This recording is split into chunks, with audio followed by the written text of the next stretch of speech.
Praise the lord. ದೇವರ ಪರಿಶುದ್ಧ ನಾಮಕ್ಕೆ ಸ್ತೋತ್ರವಾಗಲಿ. ಜೀವನದ ವಾಕ್ಯ 22ನೇ ದಿನಕ್ಕೆ ಸ್ವಾಗತ. ಈ ದಿನದ ವಾಕ್ಯ ಭಾಗವನ್ನು ನಾವು ನೋಡಿಕೊಳ್ಳೋಣ.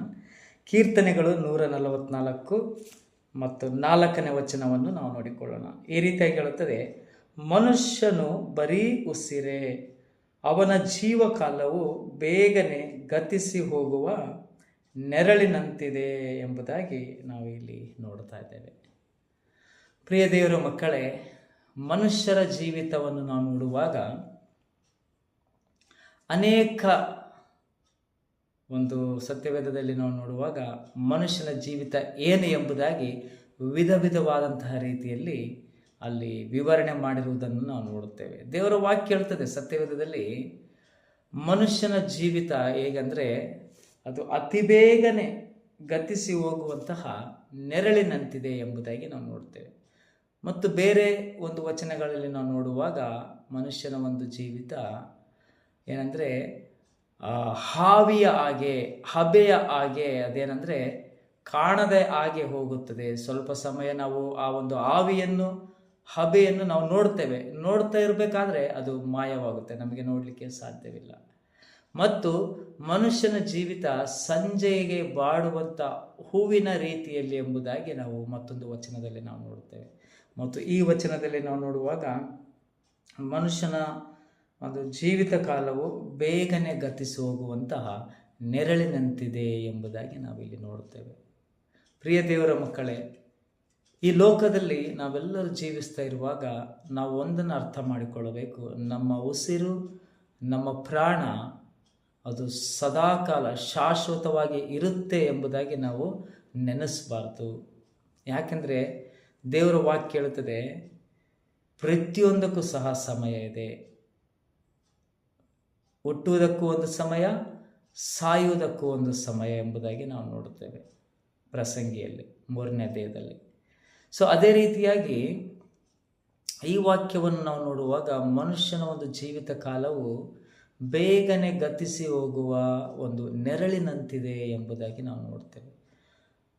ನಾವು ನಡೆಯುತ್ತಿರುವಾಗ ಕೆಲವೊಂದು ಸಾರಿ ನಮ್ಮ ನೆರಳನ್ನು ನಾವು ನೋಡಿಕೊಳ್ತೇವೆ. ಸ್ವಲ್ಪ ಸಮಯ ನಾವು ಮುಂದೆ ಹೋದಾಗ ನಮ್ಮ ನೆರಳು ಸಹ ಅಲ್ಲಿ ನಮಗೆ ಕಾಣಿಸ್ಲಿಕ್ಕೆ ಆಗೋದಿಲ್ಲ, ನೋಡಲಿಕ್ಕೆ ಆಗೋದಿಲ್ಲ. ಮನುಷ್ಯನ ಜೀವಿತ, ಮನುಷ್ಯನ ಒಂದು ಉಸಿರು ಯಾವ ರೀತಿಯಾಗಿ ಆಗಿದೆ ಅಂತ ನಾವು ನೋಡುವಾಗ, ಇವಾಗ ಇದ್ದಂಥ ಮನುಷ್ಯ ಇನ್ನು ಸ್ವಲ್ಪತ್ತಿಗೆ ಇರಲ್ಲ.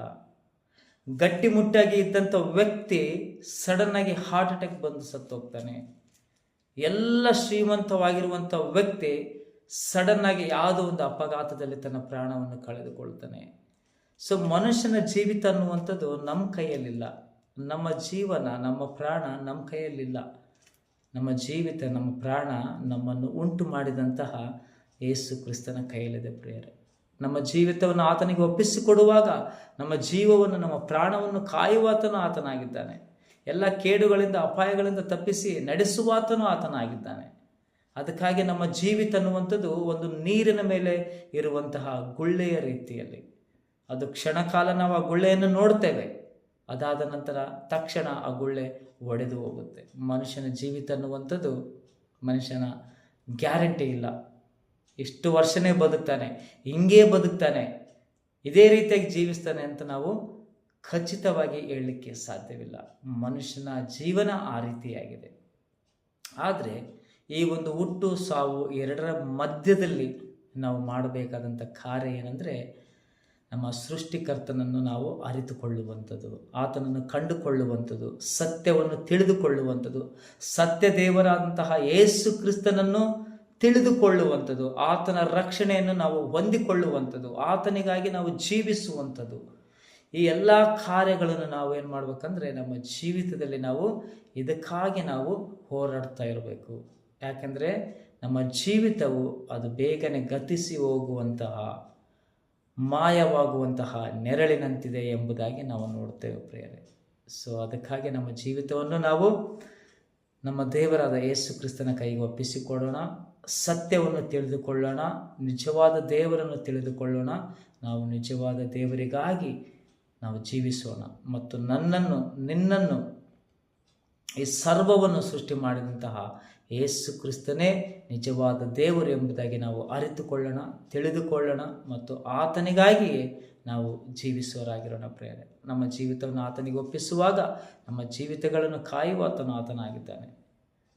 ಎಲ್ಲ ದುಷ್ಟನ ಕಾರ್ಯಗಳಿಂದ, ಅಪಾಯಗಳಿಂದ ತಪ್ಪಿಸಿ ಆತನು ನಮ್ಮನ್ನು ನಡೆಸುವಾತನಾಗಿದ್ದಾನೆ. ಎಲ್ಲ ರೋಗ ರುಜಿನಗಳಿಂದ ತಪ್ಪಿಸಿ ಆತ ನಮ್ಮನ್ನು ಆರೋಗ್ಯದಲ್ಲಿ ನಡೆಸುವಾತನಾಗಿದ್ದಾನೆ ಪ್ರಿಯರೇ.